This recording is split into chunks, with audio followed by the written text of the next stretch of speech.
Well, our Blizzard Youth Winds ensemble here is made up of students that are in 7th through 12th grade at quite a few different schools from throughout Northeast Ohio. We've got people that come from Chardon and Painesville and Madison and even further away like Huron and North Royalton and stuff.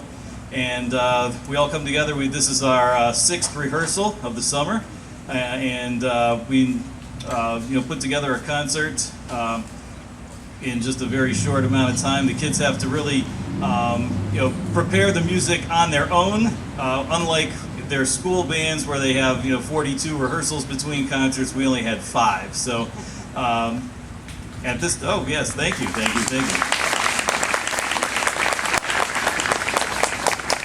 At this time, we're going to feature our trombone section. The group has been really young this year, but the trombone section is the oldest section, I think, by far. We're going to feature them on a piece called Cool Blues for Trombones.